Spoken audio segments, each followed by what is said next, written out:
Desculpe, galera, nem vou começar com galera, porque a situação é pesada. Como que nossos grandes políticos, que são os candidatos, todos esses candidatos aí, menos o Cury, que é um médico psiquiatra. Então, o lema do podcast de hoje: se cercar o Congresso Nacional, vira circo, o presidente é Lula. Se cobrir o Congresso Nacional, vira hospício, né? Então, Augusto Cury para presidente, que ele é médico psiquiatra. Essa é a realidade do Brasil. E dentre as soluções dos nossos políticos, né, que é matar, botar cadeia, tal, a população que está toda desempregada e trabalhando por tráfico, enquanto que os nossos grandes políticos trabalham com tráfico de influência, lobistas, tráfico de influência com o Supremo, com juristas, altos salários e tal, e esses não tem prisão para eles, né? Só tem prisão para o pessoal que não tem a mínima condição de vida. E a situação é extremamente complicada, porque não tem como criar emprego em 10, 20 anos para toda essa turma. E Bolsa Família e tal, é R$400, o custo de vida está altíssimo. E nós damos para ficar falsificando moeda, para ficar dando esmola em cada esquina. Então eu fiz uma pergunta aqui, nem coloquei o STF e tal. Depois da próxima pergunta eu vou fazer uma análise do STF, não. Quanto que a gente perde de dinheiro, quanto nós estamos tentando pagar de precatórios e quanto que o STF está arrecadando, para a gente entender o fundo do buraco da coisa e como tem que mudar todas as estruturas cognitivas de caráter, de personalidade, de consciência. Consciência é aquilo, quando você tem consciência de uma coisa, quando você percebe aquilo no todo. Quando eu faço um aumento de salário de um político e tal, se eu tiver consciência, eu percebo que isso vai afetar o entorno, né, as outras pessoas. Isso é consciência. Saber que eu aumentei, isso é o saber, né? Mas não vou falar de filosofia. Então eu só fiz uma coisa mais simples, que é o Estado brasileiro, uma parte do problema. Faz uma análise e propõe soluções para um país em que 50% dos seus municípios são deficitários. A maioria desses possui menos de 10 mil habitantes, as despesas totais são 20% maior que as receitas, o Estado possui uma estrutura verticalizada com muitos funcionários de alto escalão, muitos dos seus funcionários não possuem formação adequada para a sua função, são indicados, compram suas vagas, há muito desperdício de material e furtos e corrupção. Nem mexi no judiciário e outros lugares aqui, não ficaria muito complicado, muito extenso isso. Bom, nesse caso o problema é mais profundo que simplesmente falta dinheiro, aí já está de saco cheio, tá vendo? O problema já é muito mais profundo. O cenário sugere uma estrutura estatal fragmentada, carga com baixa eficiência, na qual a parcela importante do recurso é consumida pela própria máquina administrativa. Aí a responde, né? Está no noticiário, ó. Vou tratar o cenário como um país hipotético, que eu coloquei isso aqui: 50% do ensino universitário, 20% de gastos, 20% mais que a receita. Diagnóstico: 50% de ensino universitário, recursos públicos são absorvidos por estrutura pouco eficiente, é o efeito provável. Muitos municípios com pequenos custos administrativos elevados por habitante. Despesas maiores que receita, déficit fiscal estrutural. Muitos cargos de alto escalão por administrativa excessiva. Então o problema não é o pobre. Funcionários de qualificação adequada, baixa produtividade e decisões muito ruins, né? Basta ver as merdas que faz, do atolado na merda.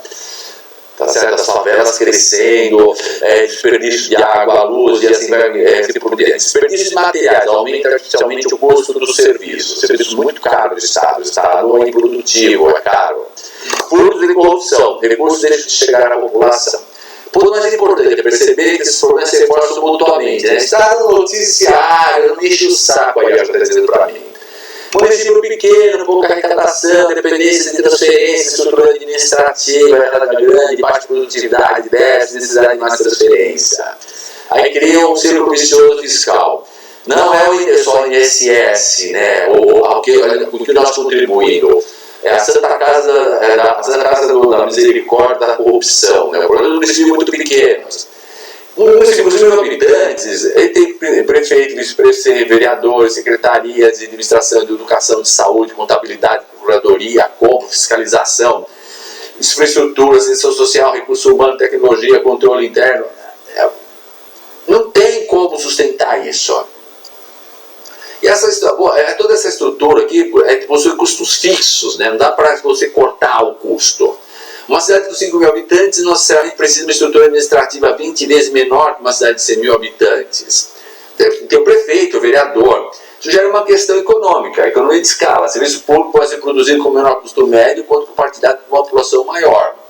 Por isso, ele não necessariamente distinguir o município, uma solução auxiliar fazer o consórcio municipais. Então, isso aqui era uma ideia minha, que a IA também propõe a mesma coisa.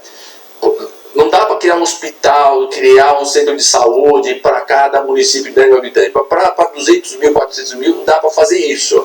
Então, fazer consórcios municipais. Um prefeito, um gestor geral, com uma câmara, com representantes de cada município, com subprefeituras e tal, e organizando aquilo de tal forma que atenda toda a população. Então, com essa estrutura de 10 contadores, 10 procuradores, 10 departamento de compra, 10 equipes de TI, poderiam compartilhar a estrutura regional de contabilidade, central de compras, equipe jurídica, departamento de TI, central de licitações, sistema de gestão, né? Mas o problema é que cada um quer fazer a licitação, né? Cada um está ali, né? Lá na Espanha, né? Isso preservaria a identidade política e administrativa dos municípios, reduziria os custos de estrutura. Podia compartilhar compras, tecnologia, contabilidade, procuradoria, engenharia, licenciamento, manutenção de máquinas, coletamento de resíduos, precisa ser um lixão em cada lugar, saúde especializada, transporte, armazenamento, compra de medicamentos, assim por diante. Não distribuir dinheiro simplesmente pelo número de município. Existe um problema potencial quando o financiamento é muito dependente de transferências. Os municípios não tem arrecadação. A menos de Pirambu, né, que tem 3 plataformas marítimas na porta, mas os municípios em geral não tem uma usina de cana-de-açúcar em cada município do estado de São Paulo. A arrecadação é pequena, mas o governo superior cobra a diferença, né? Então isso gera um sistema baseado parcialmente em uma eficiência e um ciclo vicioso. Então ele sugere uma transferência baseada em 3 sistemas. Transferência parcialmente em desempenho, garantia de funcionamento mínimo, transferência de população, financiamento de serviços conforme o número de habitantes, transferência por necessidade, considera pobreza, território, distância, população idosa, transferência por desempenho, premia redução de desperdício, aumento de arrecadação própria, redução de despesa administrativa, transparência, qualidade da educação, vacinação, atendimento de saúde, redução de perdas, cumprimento de metas. Isso cria uma mudança fundamental. O governo deixa de premiar pelo gasto e passa a premiar resultado. Entretanto, não se deve simplesmente fechar o município, porque, veja, em São Paulo, Rio de Janeiro, Minas Gerais, Rio Grande do Sul ou Santa Catarina tem uma alta densidade populacional, poucas distâncias. Então, nós temos muitos municípios pequenos, mas ligado num raio de 100 km, você tem vários municípios, você pode fazer um condomínio de municípios. Lá no Amazonas do Pará não dá para fazer isso. E aí tem que olhar a necessidade de você criar um município e ver para que ele serve, o que ele está fazendo ali para atender. Basicamente é isso que ele fala aqui. Eu não vou ficar lendo tudo o que ele vai colocar aqui. Ele fala, população pequena, baixa capacidade de arrecadação, proximidade de outro município, está muito proximidade do município e tal. Aí faz estrutura verticalizada do Estado. Esse problema pode ser ainda maior do que o dos municípios. Ou seja, 40 ministérios, com 40 de não sei o quê, papapá. Isso aí é um absurdo que o Lula faz para poder tentar governar esse país depois das merdas que eles fizeram quando eles mudaram a Constituição para ele chegar ao poder. Então imagine uma cadeia de fatos, né? Governo nacional, você tem ministérios, secretarias, departamentos, diretorias, coordenações, superintendências, gerências, supervisões, unidades locais, e tudo isso por quê? Indicação, gente sem qualificação, com altos salários, tal, se torna ingovernável. Cada nível adiciona salários, instalações, veículos, assessoria, secretaria, sistemas e burocracia. Então ela faria uma auditoria organizacional completa para cada órgão. Qual a sua finalidade, quantas pessoas trabalham nele, quanto custa, qual o resultado que produz. Outro órgão realiza atividade semelhante, quantos níveis hierárquicos existem, quantos subordinados existem por gestor. Mas aí você vai mexer no ministério que está em cada partido, são 33 partidos nesse país. Se você tem que diminuir o número de papel no máximo 5 partidos nesse país, para diminuir a distribuição de cargos. Problema dos funcionários de formação adequada. Nossa, já estou em 10 minutos. Ainda falta um terço. Aí ele começa a falar formação de adequada, tal, mas você vai mexer com o sindicato, você querendo dar salário melhor para ele do que para aquele. E aí onde está o mérito, a competência?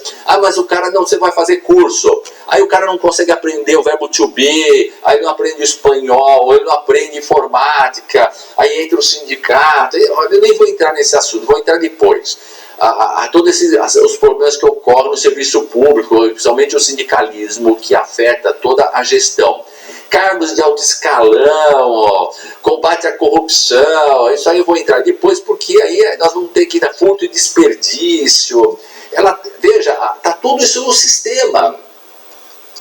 Então não dá para dizer que um candidato ou um presidente, por mais que ele seja o Silvio Santos, amado pelo povo, não tem acesso ao conhecimento e não consiga governar esse país. Eu paro por aqui. Augusto Cury para presidente, vamos cercar toda Brasília e transformar aquilo no hospício.